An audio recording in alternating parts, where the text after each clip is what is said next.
Metro চলাচলে অস্বাভাবিক বিলম্ব আর এই দেরির জেরে ক্ষোভ বাড়ছে যাত্রীদের। এবার দক্ষিণেশ্বর ব্রিজে রুটে বিভিন্ন স্টেশনে ডিসপ্লে বোর্ড একেবারে আঁধার হয়ে গিয়েছে। পার্ক স্ট্রিট, শ্যামবাজার, বেলগাছিয়া, দমদম স্টেশনের ছবি এবিপি আনন্দর হাতে।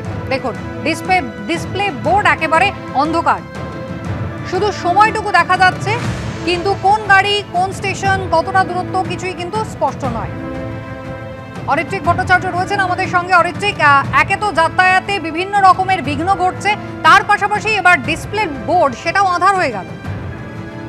একেবারেই তাই। এবং সবচেয়ে বড় প্রশ্নটা উঠছে, এই বিষয়টি ঘটেছে শনিবার থেকে, এবং যে প্রশ্নটা যাত্রীদের মধ্যে তৈরি হচ্ছে যে আমরা গত কয়েকদিন ধরেই দেখেছি যে মেট্রো সার্ভিসে অসম্ভব একটা সমস্যা চলছে ব্লু লাইনে। ঠিক সময়ে ট্রেন নয়, অফিস টাইমে যে 6 মিনিট অন্তর মেট্রো চলার কথা সেটা চলছে না, মাঝখান থেকে ট্রেন বাতিল হচ্ছে, টালিগঞ্জ থেকে ট্রেন ঘুরিয়ে নিতে হচ্ছে। শারীরিকভাবে দেখা যাচ্ছে মেট্রোর যে সময় সারণী, সেই সময় সারণীর ধার কাছ দিয়েই যাচ্ছে না মেট্রোর পরিষেবা। এবং সেখান থেকেই প্রশ্ন উঠছে, তাহলে কি এরকম বিষয় ঘটছে যে সময়ের সারণী যদি না যাত্রীদের সামনে থাকে, তাহলে সময়ের সারণী অনুযায়ী মেট্রো চলছে কিনা, মাঝখান থেকে একটি অফ করে দেওয়া হচ্ছে কিনা একটি সার্ভিস, সেই প্রশ্নটা উঠছে না খুব। এবং যেটা দেখা যাচ্ছে যে শনিবার সকাল থেকে এই বিষয়টি চলছে, সপ্তাহে প্রথম কাজের দিনেও একই ব্যাপার।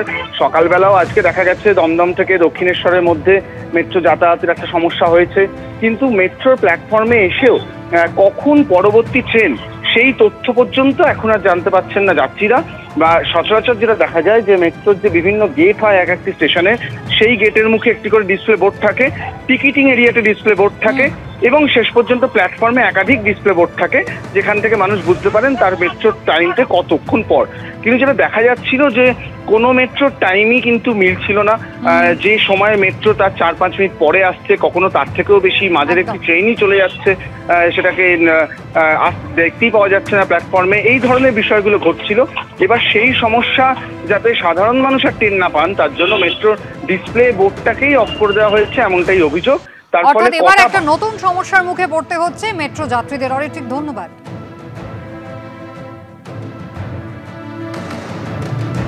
পুজোর আগে অন্য লোকে তৃণমূল কংগ্রেসের সর্বভারতীয় সাধারণ সম্পাদক অভিষেক বন্দ্যোপাধ্যায় ইনস্টাগ্রাম স্টোরিতে অভিষেক বন্দ্যোপাধ্যায়ের পোস্ট করা সেলফি স্টোরি এখন রীতিমতো ভাইরাল সোশ্যাল মিডিয়ায়। হু হু করে শেয়ার হচ্ছে সেই ছবি। পেশিবহুল হাত, ঘামে ভেজা শরীর, পরনে সাদা স্লিভলেস স্পোর্টস টি শার্ট, দুহাতে জিম গ্লাভস, আলুথালু চুল, আইফোনে তোলা এই সেলফি ইনস্টাগ্রাম স্টোরিতে পোস্ট করেছেন অভিষেক বন্দ্যোপাধ্যায়।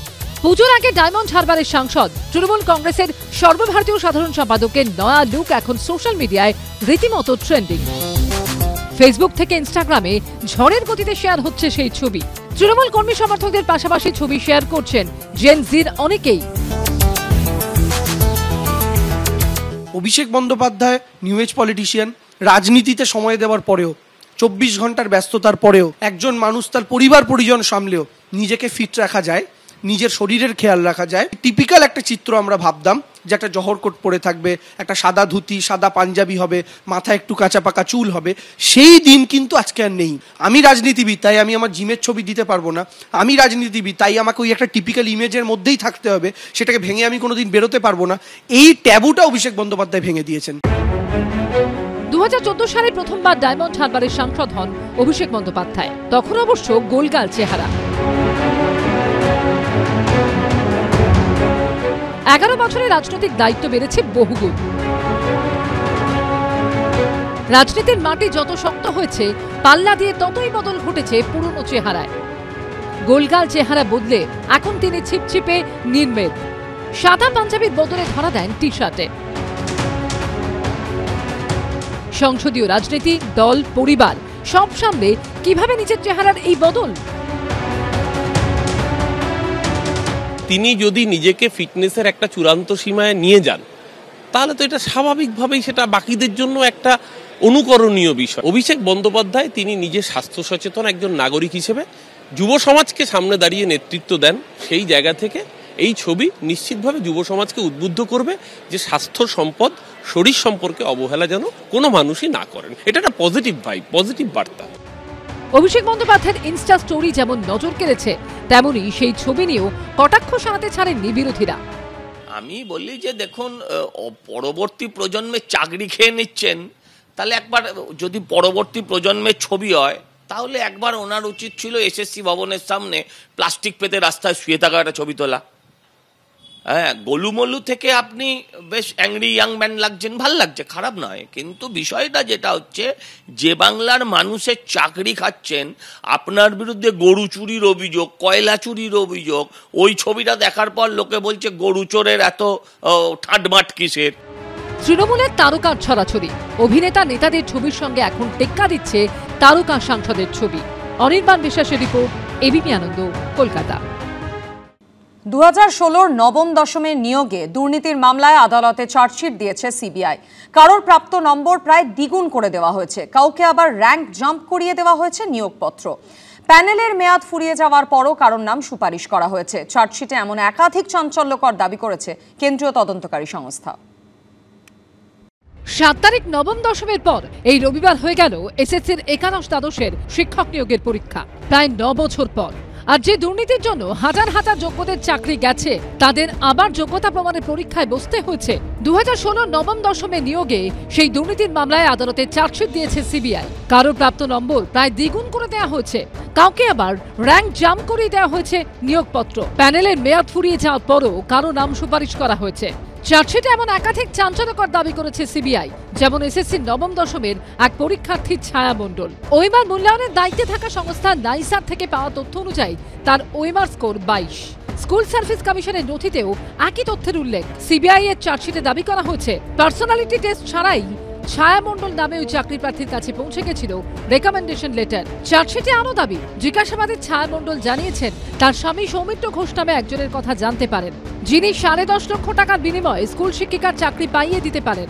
সেই মতো মধ্যশিক্ষা পর্ষদের তরফে অ্যাপয়েন্টমেন্ট লেটার আসার পরই সৌমিত্র ঘোষকে নগদ 9.5 লক্ষ টাকা দেন চাকরি প্রার্থী। কিন্তু তা সত্ত্বেও তিনি স্কুলের কাজে যোগ দিতে পারেননি বলে অভিযোগ। শুধু তাই নয়, ওই 9.5 লাখ টাকাও ফেরত পাননি বলে দাবি অভিযোগকারীদের। এমনই আরেক চাকরি প্রার্থী মৌ কর্মকার। তদন্তে উঠে এসেছে, চাকরি পাওয়ার জন্য 12,70,000 টাকা তিনি দেন সিদ্ধার্থ শঙ্কর রায় নামে এক ব্যক্তির হাতে। চার্জশিটে উল্লেখ রয়েছে, সিদ্ধার্থ শঙ্কর রায় আবার জিজ্ঞাসাবাদে জানান সৌমিত্র ঘোষের নাম, সেই জন্যই তিনি চাকরি প্রার্থীর কাছ থেকে টাকা তুলেছিলেন। এটা তো অনারেবল কোর্টের একটা অর্ডারের ভিত্তিতে তদন্তটা শুরু হয়েছিল, তাই জন্য যদি দেখা যায় এরকম ধরনের অভিযোগের ওপর দাঁড়িয়েই এফআইআর হয়েছিল এবং এটা চলে আসছে। এবার তারা কতটা প্রমাণ করতে পারবেন বা কতটা পেরেছেন, সেটাই আমি যেটা আপনাকে এক্ষুনি বললাম, বিচার প্রক্রিয়া থেকেই বোঝা যাবে যে এটা কতটুকু সত্যতা আছে। তদন্তে অসিত কুমার সাহা নামে আরেক চাকরি প্রার্থীর নাম উঠে আসছে। সিবিআই এর চার্জশিটে দাবি করা হয়েছে, প্যানেলের মেয়াদ ফুরিয়ে যাওয়ার পরও যার নামে নিয়োগপত্র ইস্যু হয়েছিল, স্কুল সার্ভিস কমিশন যে দাগিদের তালিকা প্রকাশ করেছে সেখানেও নাম রয়েছে তার। চার্জশিটে সিবিআই দাবি করেছে, নাইসা থেকে পাওয়া তথ্য অনুযায়ী তার ওএমআর স্কোর 31। ডব্লিউবিসি এসএসসির নথিতেও সেই তথ্যই রয়েছে। পার্সোনালিটি টেস্টও দেননি তিনি, কিন্তু তার নামে সুপারিশপত্র ইস্যু হয়। সিবিআই এর চার্জশিটে উল্লেখ, অসিত কুমার সাহা দাবি করেছেন তিনিও সৌমিত্র ঘোষ নামে ব্যক্তিকে 10 লক্ষ টাকা দিয়েছিলেন, নবম দশমে চাকরি করিয়ে দেওয়ার আশ্বাস দেন। তদন্তে উঠে এসেছে, সৌমিত্র ঘোষের বাড়ি থেকে পাওয়া খাতায় লেখা ছিল অসিত কুমার সাহার নাম, আর নামের পাশে সংখ্যায় লেখা ছিল 10। এই যে বেআইনিভাবে চাকরি বিক্রি করা হয়েছিল এবং যারা চাকরি পেয়েছে তাদের অ্যাপয়েন্টমেন্ট লেটার জমা দিয়েছে চার্জশিটের সঙ্গে, যে এই হলো অ্যাপয়েন্টমেন্ট লেটার, এই হলো তাদের মার্কস এবং কীভাবে ম্যানিপুলেট করা হলো প্রমাণ করতে পারলে খুবই ভালো। একটা চেইন যেটা তৈরি করেছে ওরা, সেই চেনটার শেষ চেন হচ্ছে এটা। কিন্তু কতটুকু কোর্ট অফ লয়ে প্রমাণ হবে, ল অফ দ্য ল্যান্ডের একটা জিনিস, আমাকে যাই বলো না কেন, তোমাকে কিন্তু প্রমাণ করতে হবে কোর্ট অফ লতে যে এটা এই বলেছিল। এটা যদি প্রমাণ করতে পারে একটা বিশাল ব্যাপার হবে। এমনই আরো এক চাকরি প্রার্থীর নাম সিবিআই এর চার্জশিটে রয়েছে, বিশ্বজিৎ রায়। নাইসা থেকে পাওয়া তথ্য অনুযায়ী তার ওএমআর স্কোর 31, অথচ যেটা বাড়িয়ে করে দেওয়া হয়েছিল 53। তদন্ত করে চার্জশিট দিয়েছে, তারা প্রমাণ দিয়েছেন। যারা ডিফেন্সে দাঁড়িয়েছিল পুরো সিস্টেমটাকে আটকে রাখবার জন্য, তারা কোথায়? মানুষ তাদের দেখতে চায়। অধিকাংশ চার্জশিটই পলিটিক্যালি উদ্দেশ্য প্রণোদিত। যদি কোনো দুর্নীতি হয়ে থাকে, যদি প্রমাণিত হয়, ব্যবস্থা হোক, চূড়ান্ত শাস্তি হোক, তৃণমূল কংগ্রেস অপরাধীর পাশে দাঁড়াবে না। চার্জশিটে সিবিআই এর আরো চাঞ্চল্যকর দাবি হলো, 801 জনের নম্বর অদল বদল করেছে ওএমআর মূল্যায়নের দায়িত্বে থাকা সংস্থা নাইসা। 136 জনের নম্বর গড়মিলে যুক্ত ছিলেন এসএসসির তৎকালীন প্রোগ্রাম অফিসার পর্ণা বসু। প্রকাশ সিনহার রিপোর্ট, এবিপি আনন্দ, কলকাতা।